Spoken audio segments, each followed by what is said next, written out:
It cut out for me. I think I went out for me too. God damn it. But I think it's Wi-Fi, not mic. Okay, cool. 1 second. Or are you, is your router like up your ass? Didn't you say that once, Babette? Yes. I'm like squatting over my router right now. No, literally. I'm fucking my router and it's still not working. I'm fucking my router. Here, let me... I don't understand how we have like drones, but we like can't have good Wi-Fi. The fact that a call ever gets dropped, but there is nuclear warfare That's is what like... I'm saying. I don't fucking get it. No, it makes no sense. Sugarfish is delivered like in a little robot. Right. What is sugarfish? The like really expensive sushi store. No, sugarfish is delivered by a drone, but my Wi-Fi goes out. Like, I'm gonna start screaming. Beyond cis male, cis female, non-binary, trans male, there are more. We're swimming in like the gender soup of different experiences. Gender is like a marker of time, thinking critically about what inclusion means. So much of womanhood is tied to whiteness, is tied to thinness. How do I identify myself? Faggot. Non-binary. As femme as humanly possible. I'm a cisgender gay man. A binary trans woman. Theatrical and flamboyant. Dykes who identify as twinks. A gender conscientious objector. I just kind of forget that I have a body. Drag helped me unlock the power of my femininity within a masculine persona. Transitioning when you're older, it opens up an entire world of possibilities. I like bloomed, I blossomed. Comfortable in my physical body for the first time in my whole life. Existing in a more nuanced way. In thought, in imagination, in fantasy. My gender in my head feels like the cosmos, just fully unknowable, even to myself. I wasn't trying to be a gender. I wasn't trying to be a race. I was trying to be a point of energy in the universe. That's amazing. I love that. So as some of you might recall, we had a live show earlier this year. I don't recall it because I blacked out the whole time I was on stage. Because, as you guys know, the comedy world, that's Allie's world. It is not my world. I come from a different world. I come from a radio world. Oh my God. Why? I was so scared. Do you remember? And the thing is, when I get scared, I like try to micromanage and control. And I feel like the whole time I was just like, but let's make sure that we think about this and this. Like, I feel like I was I was so micromanaging leading up to it. Oh, that's so funny. You did obviously such a good job, and I didn't feel that at all. I was like, oh, wow, Babette's in their element. Oh, my God. That's so fucking funny. I will say I did feel very happy because my friend was sitting next to someone, and apparently they went like, oh, I didn't know Babette was a comedian. And it's like, bitch, I am not a comedian. Yes. But I will take that compliment. But no, it's so interesting. And something we actually get into our interview today is like, I feel like, as a producer and a radio producer, and I'm sure producer Ira relates to this, it's very much about control and like managing people's schedules and controlling how things sound. And so the live show was super, super interesting because it's so much more of an improvisation. What's the word? Improvisational? Yeah, improvisational space, which was like very interesting because it kind of involves giving up a little bit of control. And I feel like that's like your world, Allie, kind of like the more like improv space. And I think it's like such an interesting exercise in like collectivity and like being present with other people.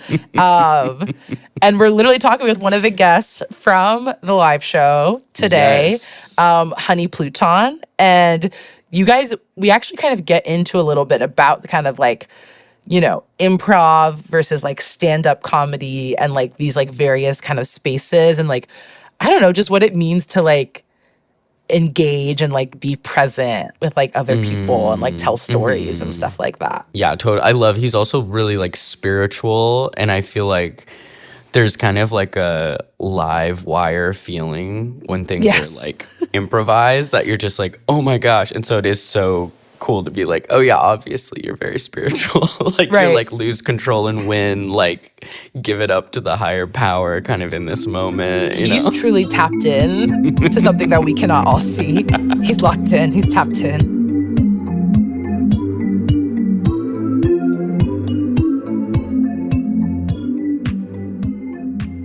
I mean, we obviously know who you are because we did a lovely live show with you, but just for our audience, could you introduce yourself however you like to be described, names, pronouns, what you do, and who you are? I'd love to do that. My name is Honey Pluton. I'm a New York City-based comedian. Let's say actor. Let's say writer. Right. No, period. That's right. Let's say podcaster too. Yeah. I host a podcast called Up Good with Honey Pluton, and my pronouns are he, him, and I'm really excited to be talking to you all today. We're excited to have you. Thank you. I'm excited to watch your media empire take off as the years go on. Oh, right. As the multidisciplinary triple threat of comedian, actor, and writer, which everyone believes that they are for some reason. So true. Okay, I think I kind of want to start with comedian. Can you tell us how you got into comedy or like what that has been like for you? Definitely. I started stand-up when I was 22 years old. The very first time that I ever did an open mic, I was living in London, England at the time. And for some reason, I went to an open mic where everyone in the audience had bells, like a gong, and if 3 audience members hit the gong, that means you were like booed off stage. Like they didn't like your material. That's horrible. And I obviously would choose like the path of most resistance. It's like allow me to like open myself up to this medium that I've been obsessed with since I was a child by entering it with an inherent barrier of hazing and cruelty. I'm like, obviously that makes a lot of sense, and let me do that. Recommend that to everybody listening at home, of course. And got like gonged off stage because I was living in the UK, and my joke was like, all the men here look like claymation. Like, I don't want to go on a date with Wallace and Gromit. That's fucking or something good. like that. That's good. I know, and they were so disturbed that I said that, and I was like, whatever, I'm a good person. But then I didn't do another open mic until I moved to Seattle, Washington. And then I remember Googling Seattle, Washington open mic and finding like a Facebook group with all the information about it. And then I started going to those. Wow. And they also had bells, but it was supportive in Seattle. No, yeah, that snaps, actually. Snaps, yes. They were clapping little fungi together. Yeah. To let me know that yay, that they liked me. From a shiitake. 100%. So I started doing open mics at Safer Space open mics, which now, I don't know, it's interesting looking back and thinking about what I feel about that as a concept. But at the time, I was really blessed by it and thought that it was a really sweet way to introduce myself to a really anxiety-inducing art form. Where everyone like has to be supportive of you. Yes. And it's like, it feels to me, correct me if I'm wrong, but it would be a little bit more queer. Definitely. Right? No, it was super queer. So I got to like meet my people and feel like I was a part of a community already, because stand-up can be really like isolating and lonely because you're really just up there channeling and talking to yourself, literally. Yeah.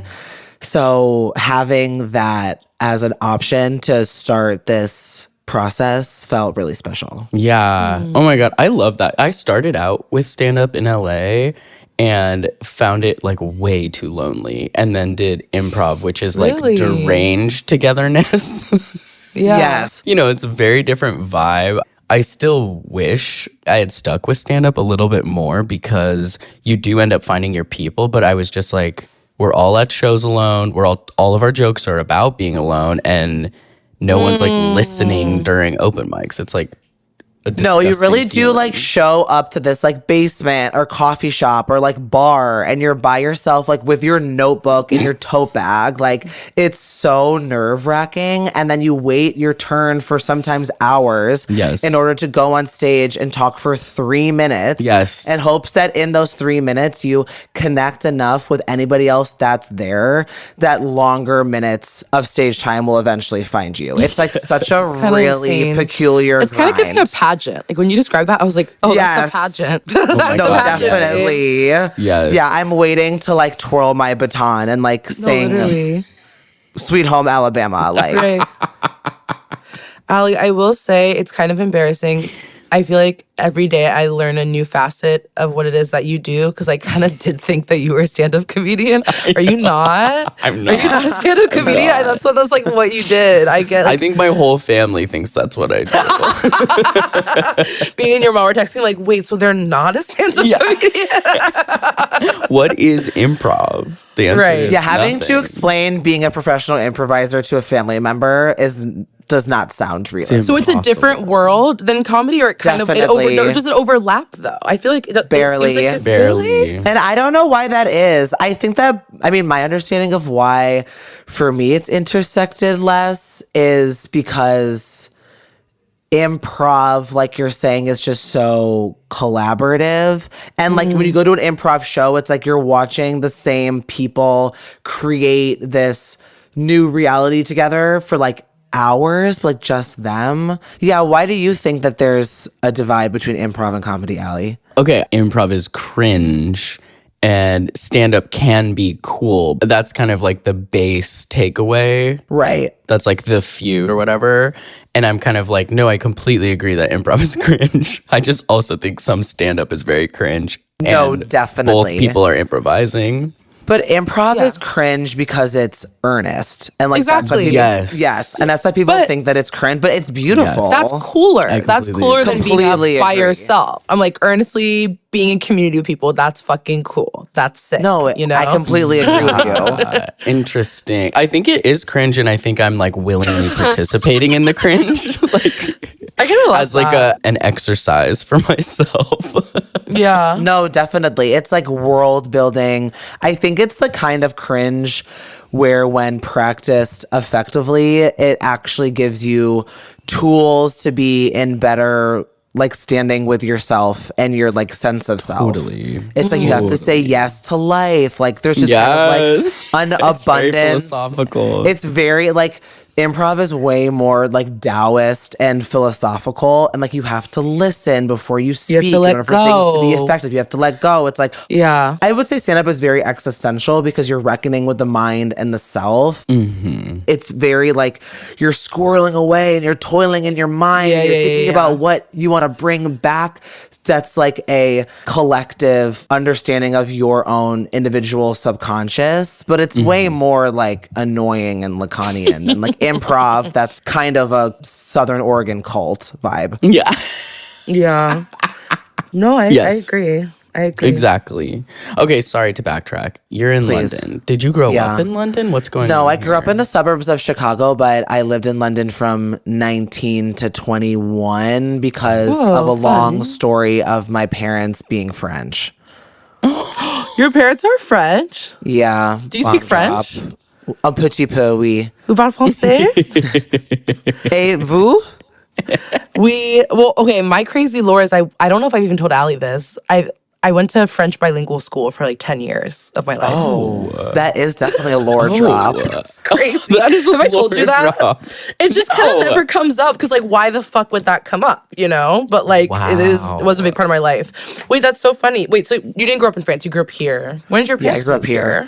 My parents moved here in the 80s, but they met separately in Philadelphia. Wow. They got set up on a blind date. It is cute. And now they're divorced, obviously. I know it's crazy. It's like a rom-com that nobody wants to watch about like French people falling in love. It's like, I'm actually good on that. Thank you so much. Like splitting a Philly cheesesteak. Like, I'm actually fine, but thank you so much. But no, they're extremely divorced now. That's been for like 10 years and don't talk and hate each other, but it's very awesome. Which is also very French. So I'm like, period. Quite. Wait, that's so interesting because I relate a lot of my trauma to growing up in a French environment, like where just like it was very strict and like very rigid, strict. but like obviously Astringent. not. Yeah, but not all French people are like that. I guess I wonder, like, how do you feel like growing up in a French environment impacted you? Like, are your parents kind of strict or are they kind of chill? Because, like, school was, like, strict. My parents were really strict, please. Oh, really? They were strict? Okay. Yes. Yeah, no, what about your one teacher? Well, I just like envisioning back, like I just had a one teacher. This kid like clearly had dyslexia and was like in a French school, and it was like very difficult and very hard. And like he like couldn't like read French. It was really fucked up.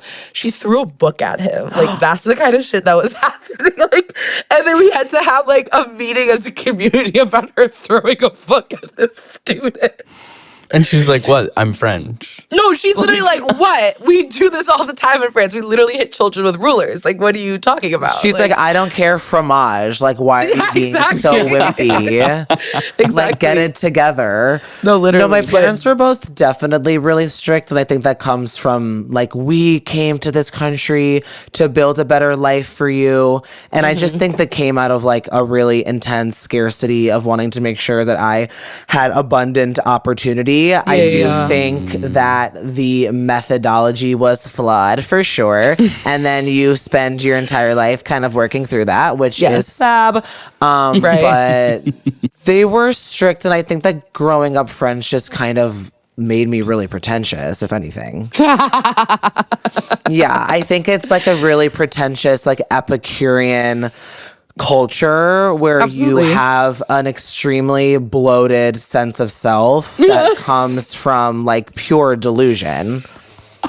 No, like just like kind of disgust at people who like, aren't doing things your way. Like it's very like it's a culture kind of filled with disgust and like judgment. I also do think that my like existentialism and like inherent arrogance around refusing to work hard for anyone but myself is also really French, where it's like, it definitely is a society that is striking at the drop of a hat. They're lighting a bus on fire if you ask them to stay 5 minutes after work. No, exactly. You know what I mean? They're in 8 weeks of like paid vacation and they're literally like lighting the like, they're blowing up a library. Yeah, exactly. So I think there's like a revolutionary arrogance that I do actually think is kind of badass. And like, I don't know, like modern anarchic thinking is really French, and, you know, philosophers that just want to like get laid, do heroin, and like talk about their dreams. I'm like, okay, that's kind of based. That's kind of a vibe. Totally. My great grandma moved to Hollywood from France and refused to learn English.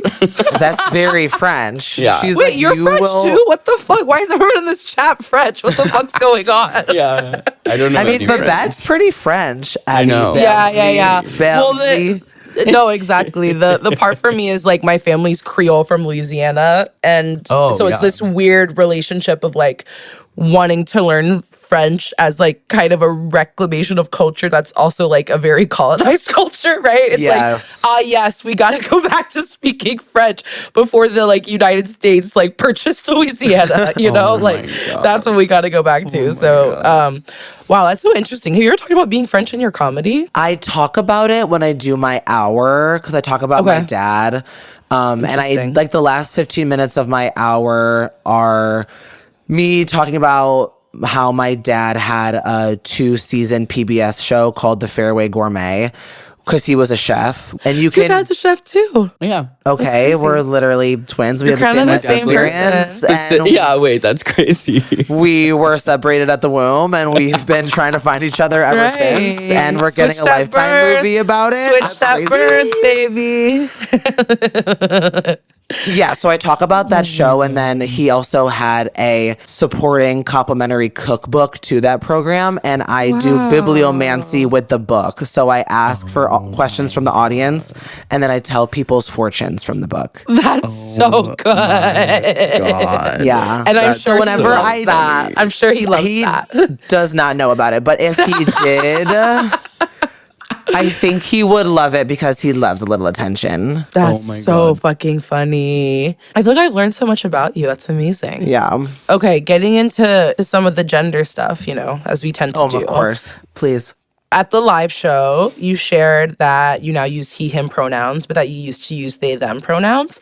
I was wondering if you kind of could tell us specifically about that, like they, them to he, him pipeline and what that was like for you. I've been thinking about this a lot because my friend texted me the other day. My friend who I've known since my like first day of living in New York, we had mutual friends. So when we moved here, like within the same month of one another 3 years ago, and it was like total kismet, and we're obsessed with each other, and it was like so besties at first sight.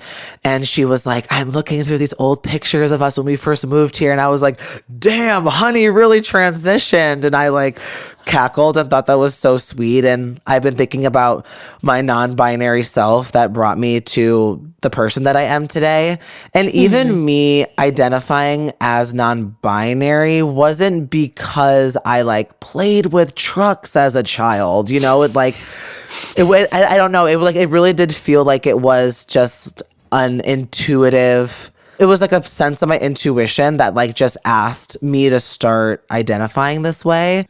Even before I really had any sort of ideological language to ground that decision. So I think that the shift just does kind of end up happening when you're walking through the world and enough people are like, hey boss, how you doing? You know?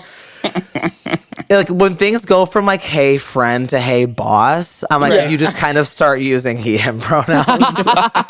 It just kind of happens naturally. Exactly. Okay, but this is my question though. Please. When the world, okay, say someone like who's working the cash register or like your Uber driver or these kind of like people in the world who you're not close with, I understand being like, okay, now I'm going by he, him, just like legibility, quickness in the world. But what about the switch from they, them to he, him in your queer community? What did that feel like?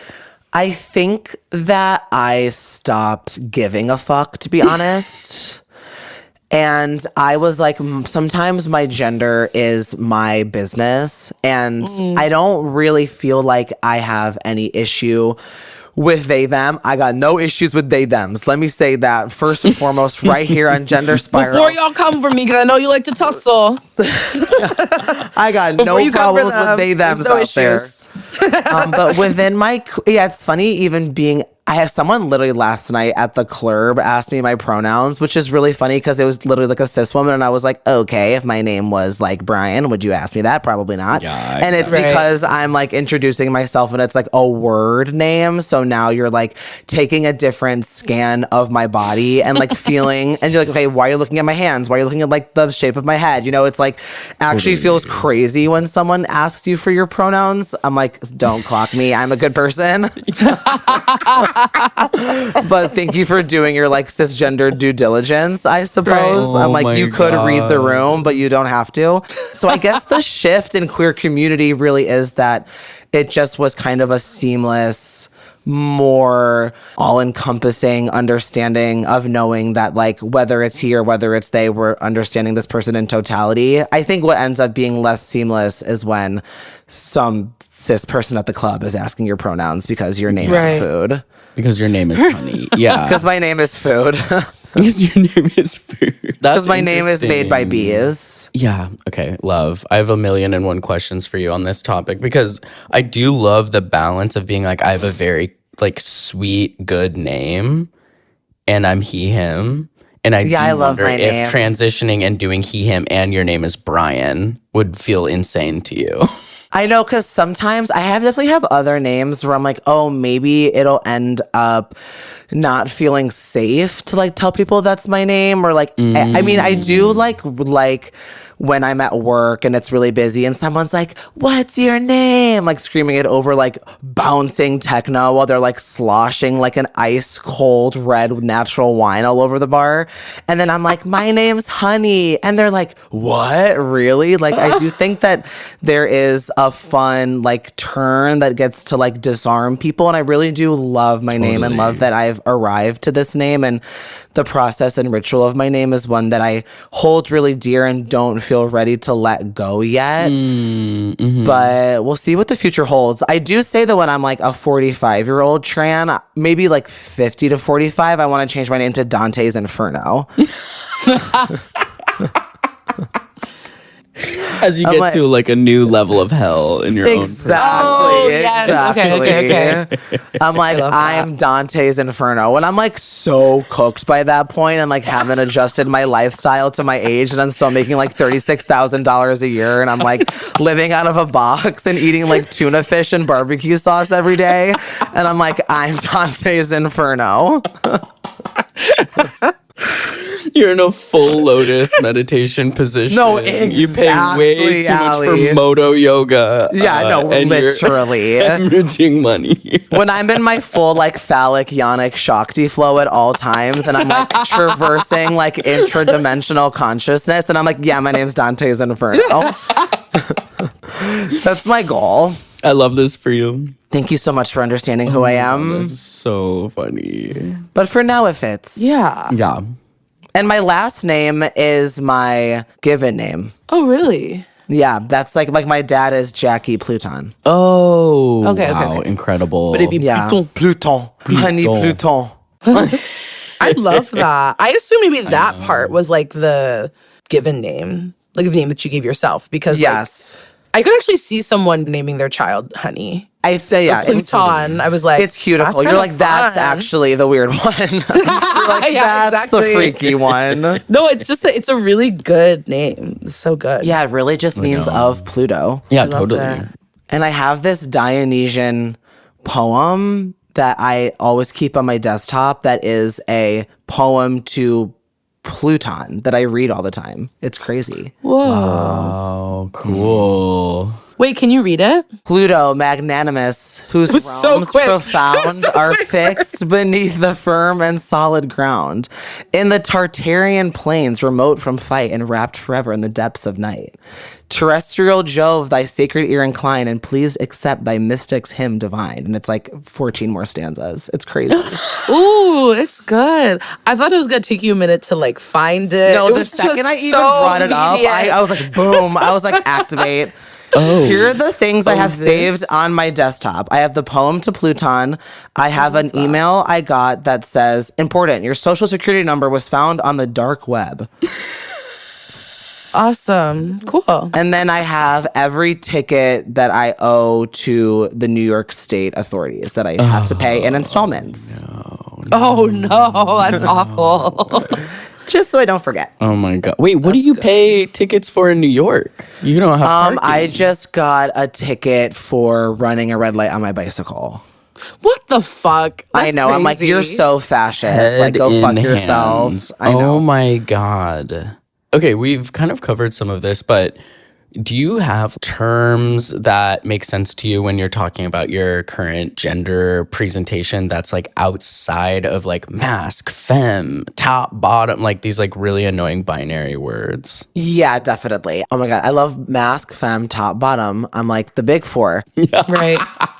And then when I was identifying as non-binary, I remember once making an Instagram story being like, I'm not mask and I'm not femme, and like really like understanding myself in like a more androgynous fluid place that felt really divine and felt like a cool beginning to knowing where else I could land. I guess the terms I would use for my gender now are like hooligan, maybe like a soccer hooligan, or like a lad. Maybe I'm like a nice lad perhaps. But also just like I really do love being some guy. I think that like being some guy is dope, and there's a really cool responsibility in letting yourself just be a guy. There can be anxiety in arriving to masculinity and arriving to maleness that comes from like a potentially justified place of having anxiety around patriarchy. And I do think that being a man is actually like a really big responsibility, and one that I always try to meet every day and reflect on and like hold like with a holistic understanding of how people's perception of you inherently needs to inform the ways that you like treat yourself and treat people. Like you can't just be some like dick guy. I have a joke about it in my stand-up where I'm like, when I was non-binary, I got to be like rude to customers because that's like, oh, like they're an NB and they're just quirked up. But when you're like a man, that's an HR violation. Like you actually have to be like really nice to people, and like can't be some fucking asshole that's like ruining people's day because you're in like a bad mood and you're a white man. Like actually get a grip and like splash cold water on your face. Like get it together. But yeah, I would say in between a hooligan and a jackass and some guy. That's good. Jackass being obviously the canonical F to M softcore pornography that I and many of us grew up watching. Excuse me. What? I mean, that's what Jackass, the movie and show, is to me. Excuse me. It's like if I'm getting rimmed by like literally a jet ski. Literally, Steve-O, like if I like Johnny Knoxville, like delicately attaching a crocodile to his nipple is literally like F-dam softcore pornography.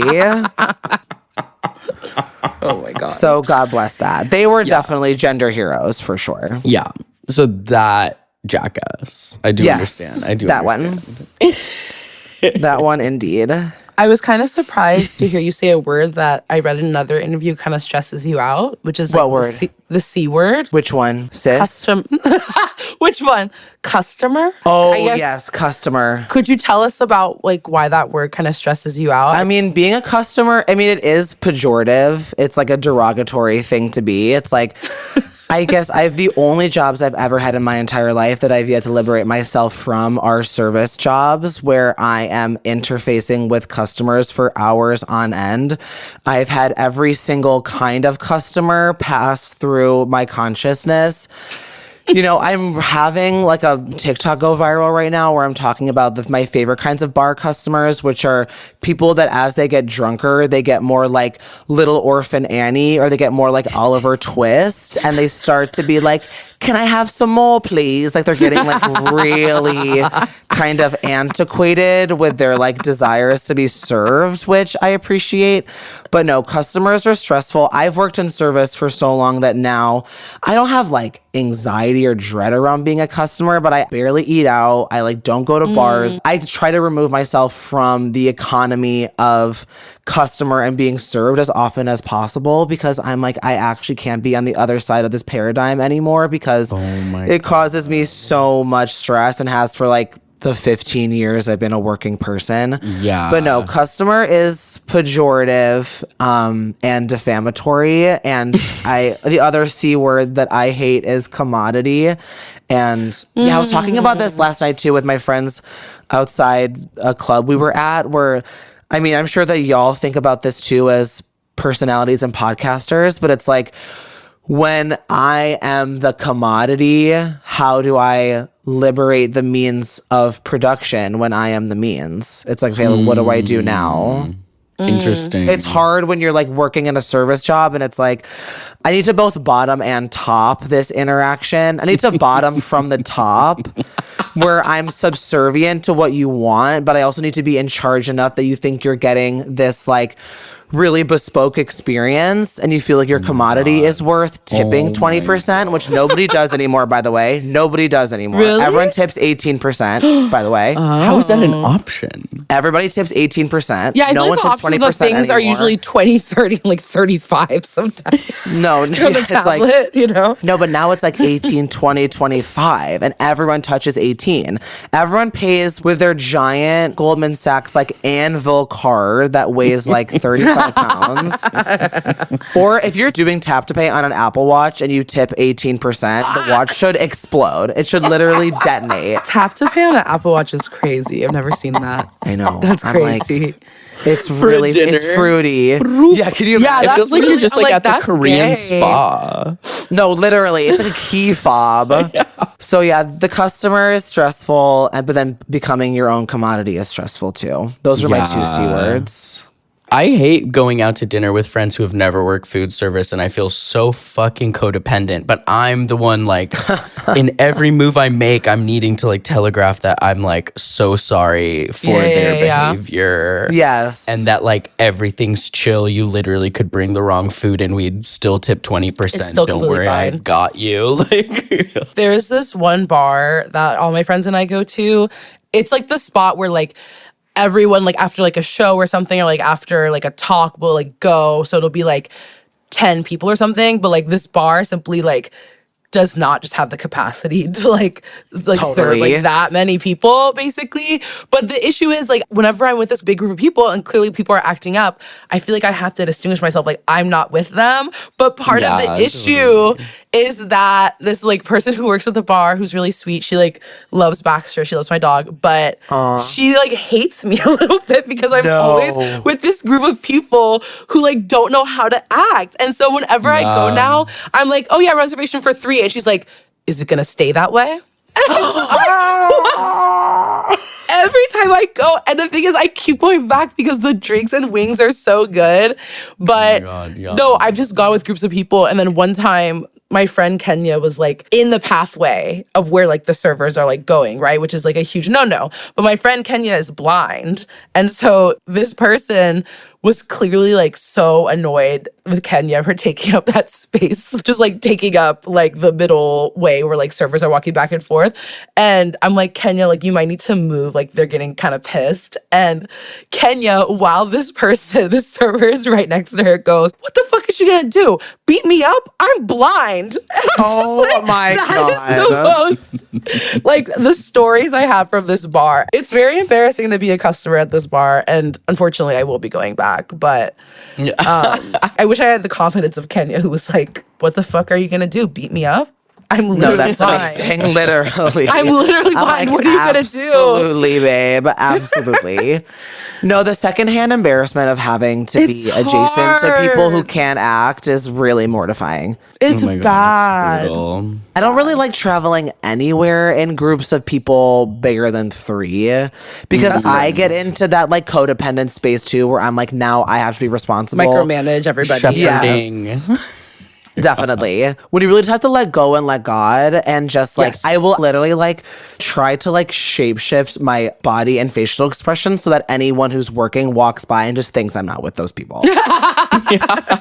You just look so mad. You're like, exactly. Clearly, I'm like, oh my God, get a load of these guys. Oh my God. So Can fucking you believe? rude. Well, I'm going to this bar tonight with 2 other people, so maybe I need to pull that tonight and be like, oh my God, these people. I think the trick is just tip 30%. Yes. Yeah. That's like if it was bad, just do a big tip and like it's usually chill. Like unless it was really bad. Well, the other like crazy when thing I was with this working, bar, I'd be like, that's fine. Go ahead. Oh no, sorry. Sorry, I interrupted you. But that was really non-binary. All the sorries. sorry. Sorry, circle. Deep bow to each other. Yes. The thing with this bar is that I constantly leave like a 20-25% tip, but multiple times they have added a 0 to my tip on accident, and I have to call them and be like, can you not do that? I'll get like a $20 meal and leave like a $5 tip, and I'm like, why is there a $50 charge on my fucking card? Like, it's the Wild West. This place is crazy, but I will be going there tonight for the wings. Nothing makes me happier, and I know that this is just because I have like regular work right now, but nothing makes me happier than a 100% tip because I did so much stuff in service industry, and like there's You've gotten something one before 100%. No, giving them. I'm at a point where like that's swag. I'm just like, that's swag. What if I just fucking did this right now? And that's I'm like, really hot. And that's it's really like hot. It's like not good for my personal finances, but I'm like, I feel like I'm like new rich now that I can like pay my bills comfortably. Right. No, we talked and about I'm out here just like, why don't I like suffer again? Why don't exactly. You're like, daddy's home. No, exactly. And later, daddy needs to borrow money. And I am just recreating my own father. And that's why I will never be real rich, because like as soon as I get money, immediately giving it away. And I'm just like, of course. It's never ever giving. It's never giving. Like real last night making $30 in tips and then immediately going to a bar and tipping somebody $30. It's like the circle of life. No, like it's just like going to a bar where I drink for free and then it's giving my friend my tips. It's like the ecosystem is beautiful. And it'll come back to you. That's exactly. I honestly do believe that. I have like a generosity that I'm like, it literally doesn't matter loose grip on money, it will find me. And like the jury's still out, but like on that theory. Honestly, I think that's trans math. Like I think that is it. Because my roommate is also very much like literally sometimes like there's too much money right now in my possession. It's a few $100s. I have to give it away. Yeah, totally. I have to give it away. And then I'll get it back. It corrupts. I don't need a 401k, quote unquote. You know? No. I need everyone's GoFundMe's to be met. That's what we need. Yes. All fucking men. Okay, I feel like this transitions nicely because I wanted to ask you about like your spirituality or like your practices. Does it feel tied to your gender? Where are you at right now? I know we talked like briefly about like meditation retreats. Did you go on one? I wanted to go on one next month, but I can't afford to take off work. Trans math. So I know I'll do it eventually. I know the Vipassana is always there for me, and I can find enlightenment anywhere that I desire. But I really do want to go on one because I think it would be a cool and arduous way for me to grind my spiritual practices into a new defined pulp. But my spirituality and my gender definitely talk to one another. I mean, trans people are literally angels. We are all divine. And I found that even my transness and like desire to medically transition like actually came from divine intervention. Like it felt like a spirit was whispering in my ear that there was a new threshold for me to cross within. Like it, like me starting T didn't even feel like a conscious decision. It like was something that awoke me in the night that was a quest that I had to follow. It was just God telling me that there was a new me that I was going to meet on the other side of this decision. So I had to just walk through the portal and find myself there. And when I think about like all the old versions of myself, like that's God too. And every part of me that brought me to who I am today. And I don't know, trans people, like we live with our past, present, and our future all kind of integrated into one another where, you know what I mean? It's so collapsed where when you're making these decisions or like, you know, injecting whatever you're injecting, or if you're just musing on what your gender is and how you want that to continue to manifest, like that is a promise that your present self is going to make so that your future continues to be aligned, that like cis people just aren't thinking about in that way. But I've definitely always been really spiritual and remember like being in 4th grade and going to the Wicca section of my library and sitting cross-legged with books trying to cast spells so that like a boy would have a crush on me or something really scary, or that I could levitate and trying to like lift something with my mind.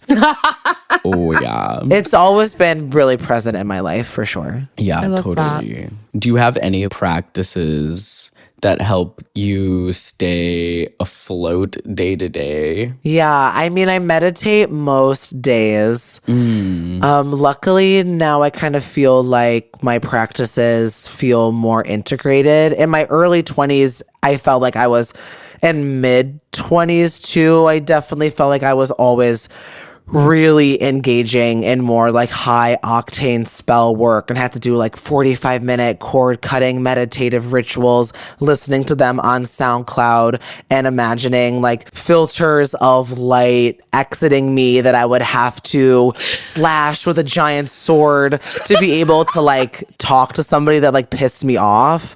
But now I've like kind of matured and I'm able to live day to day with a more integrated practice. But I pull tarot a lot. I pull tarot at least once a week, if not like in the middle of my week too. But I love astrology. I have the Morgan something deck. I wanted to say Morgan Wallen, but that's like a racist like country singer. Like that isn't what that is. It's the Morgan something deck. Let me look it up. Morgan Tarot deck. It's the Morgan Greer deck. That's the one that I use. Cool. That I've just had for a really long time, and it's felt the most resonant, and it's there for me. I love astrology, obviously. My mom was also really into astrology and really into seeing psychics. She's kind of a compulsive divinator, which I have as well, and have to be intentional around making sure that I'm living in the present moment and just having gratitude for what I have instead of always kind of scrying to see what's waiting for me. Wait, when you say compulsive divinator, what does that mean? It means that sometimes I'm pulling tarot really like anxiously, or I'm looking at my transits. Like I always want to know what's going to happen. I always want to know what myth I'm working through, what framework I'm integrating, what archetype is there for me, what's happening. And it's like you can also figure out what's happening by like slowing the fuck down and being present and like looking side to side. There aren't always answers to be looking for because life isn't a question. Like life is the answer. So the question of ourselves, but sometimes I'm like, I need to know what's going on. I need to be pulling tarot. I'm the exact same way. And I was like, you know what? Let me look back at my Honey Nicholas, like 2024 horoscope or whatever that she gives at the beginning of the year. And my horoscope literally was like, at this moment, like, instead of kind of chasing the next thing, I'm actually really supposed to be going like inward and like being present within myself. Cause I similarly am also, for me, it shows up like in my artistic practice, like grant writing. Like I'm just like, I gotta apply for that next grant. I gotta apply for that next thing. I gotta do this. I gotta find the next opportunity, which is definitely part of also like me being in school, feeling like I need to like, cause there's no like promotions in school. Like you're just kind of like floating. Like there's no like, you're responsible for your success. Yeah, basically. It's a weird amorphous space. And so I feel like sometimes I'm like, I have to like level up. And it's like, oh no, actually, I'm good exactly where I am. And the leveling up's actually going to be going deeper within. So I very much resonate with that. So no, I'm hearing what you're saying. And Babette, it's resonating. I gotta tell you. It's definitely resonating. And thank you for your vulnerable share. Yes.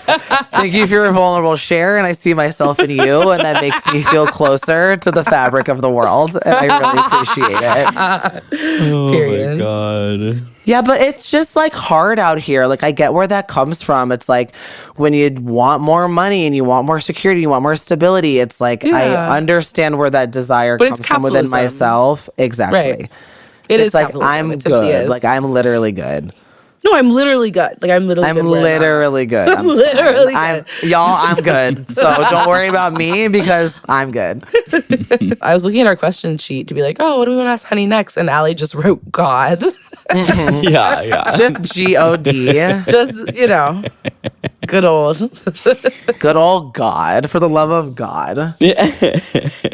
Yeah, I love God. I've always loved God. I never had like an atheist phase. I was always like, I'm agnostic. Like, I didn't grow up religious in any way, but I've always loved him and felt that he's loved me too. And that might be why you love him, is because you didn't grow up religious. I think so too. No, for sure. Yeah. Where I didn't have to work through like all of the shame and trauma that many of my friends have had, where like God exists in the house of like suffering and trauma and making you feel like you're less than. But I was able to come to God on my own terms, which I'm really grateful for. That's beautiful.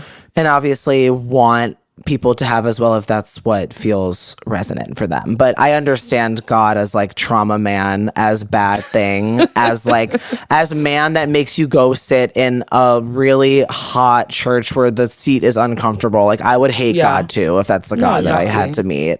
Totally. But he's dope. I love him. But God can be anything. Like God is you, God is obviously. Everything. God is change. And that's what I've been definitely chewing around in my mouth a lot right now. I'm like, everything's changing in my life, but that's God. Haha, remember? You wanted this? Remember? You wanted transformation. You wanted salvation. You wanted to alchemize. You wanted to ascend. You want to be the most divine understanding of yourself. Well, then everything has to change. Wow. Beautiful. That's beautiful. But you like God too, right? Yeah, I do. But I found my own way back in that. But I still have like an allergy to some of it. To some of course. Like I have to like broaden it out a little bit more. The allergy that I have with it is my parents were really new age and were very like The Secret.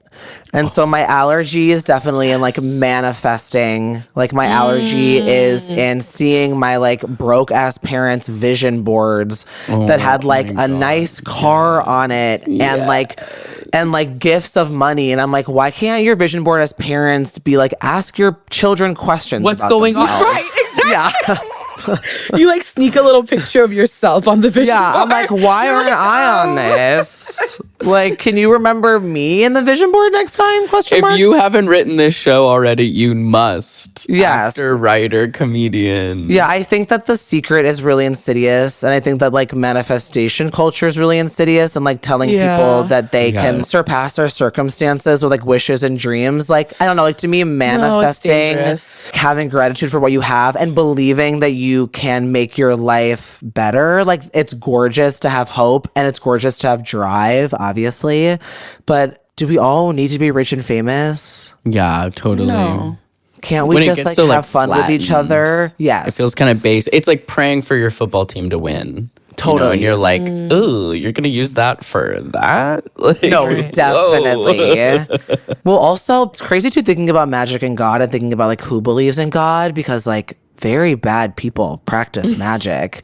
It's like fascists practice magic too, and like fascists believe in God as well. So it's like I was having like my very first like thoughts about, I'm like, oh my God, do I have to be an atheist now, especially during the genocide, where I'm like, how can people who believe in God act in such heinous and like hellish ways? How can we all have a similar understanding of a universal spiritual concepts such as God? But like you're doing that. How does that make sense? Totally.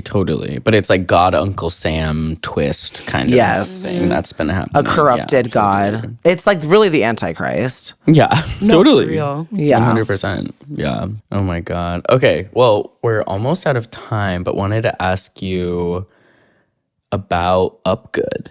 Okay, great. How do you toe the line between being so funny and so sincere on that show? Well, maybe you would know that, Allie, because you do improv. So you know that sincerity and being genuine is also really funny. I think that like with me being funny, however that is supposed to mean, I just know that I'm funny when I'm telling the truth. So whether that means that I'm figuring out the way that I feel about something, or I'm pointing out an observation that I came to, or a conclusion, I think it's just about telling the truth. And that's kind of what sincerity is as well, is you're just opening yourself up to be understood as you're attempting to understand your life simultaneously. It's just like a practice of vulnerability and observation, I would say. Yeah, totally. But I like being sincere, and that's the kind of comedy that I like. I don't like when people lie on stage. No.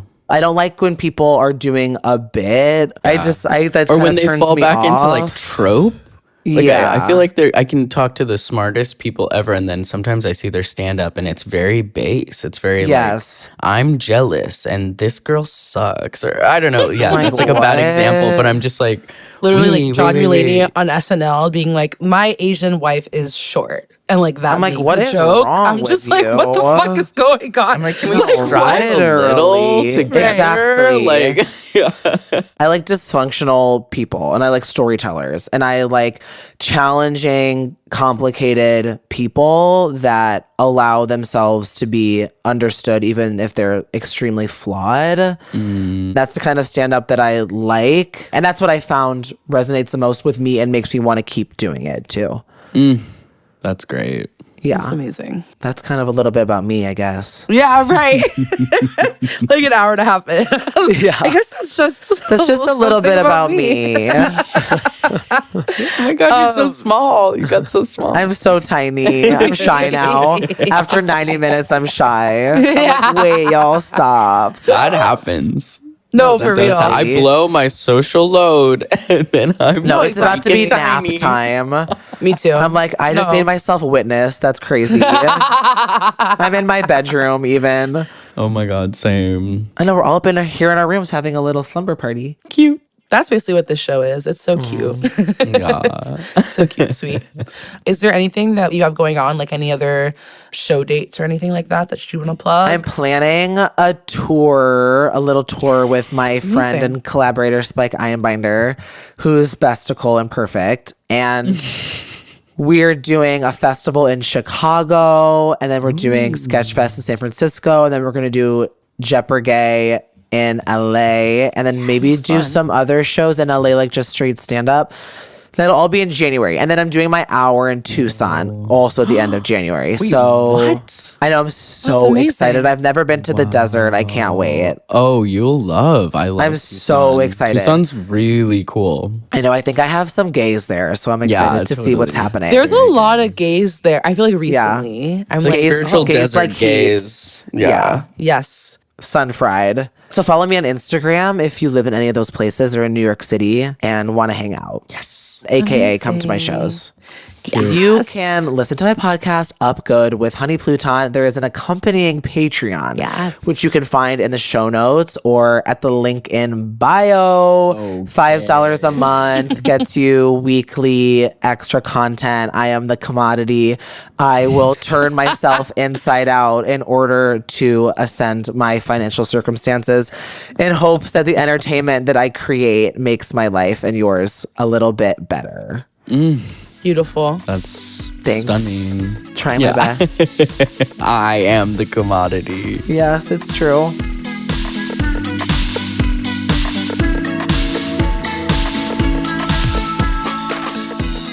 Gender Spiral is an original podcast from Audiation. This episode was mixed by Matt Noble, and music is composed by CMD plus Jasmine, courtesy of Molten Heart, with art by Joey Hahn and graphics by Michael Tyrone Delaney. The show is executive produced by Ireland Meacham, myself, Babette Thomas, my co-host, Allie Beardsley, and Sandy Smullins, with additional story editing from Susie Armitage.